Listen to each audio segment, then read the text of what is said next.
Tim, thanks for reading all the appendix, 1914, A Significant Year in Bible Prophecy. You understood it, right?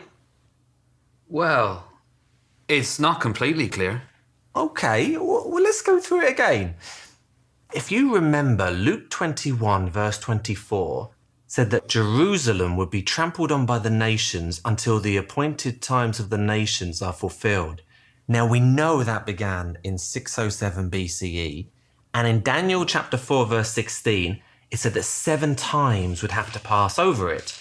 And in Revelation 12, verse 6 and 14, it indicates that 3.5 times equals 1,260 days. So 7 times would be 2,520 days.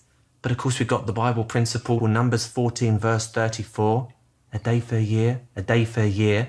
So that 2,520 days would be 2,520 years. So counting 2,520 years from 607 BCE brings us to 1914, when Jesus began to rule as king in the heavens. You got it now. It's still not clear. That's okay. I didn't understand it the first time I went through it. Just read the appendix a few more times and it will make sense. Come on, let's finish our study of chapter 8.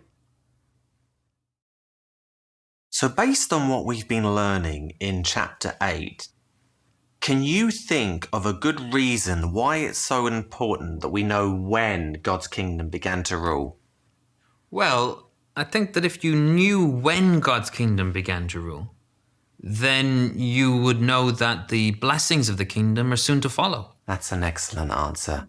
And of course, the appendix here contains the scriptural proof of when God's kingdom began to rule in 1914.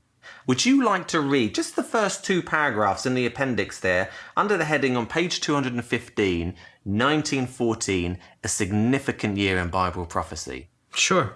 Decades in advance, Bible students proclaimed. Thank you. So notice there that Jesus said that the city of Jerusalem would be trampled on by the nations until the appointed times of the nations are fulfilled. Now, for us to understand Jesus' words, we have to know, why was Jerusalem special? What did Jerusalem symbolize? So what did we learn about Jerusalem there in paragraph 2? Well, Jerusalem is where the Jewish kings ruled, right? So they would have ruled for Jehovah, which meant that Jerusalem was a symbol of Jehovah's rulership. Very good.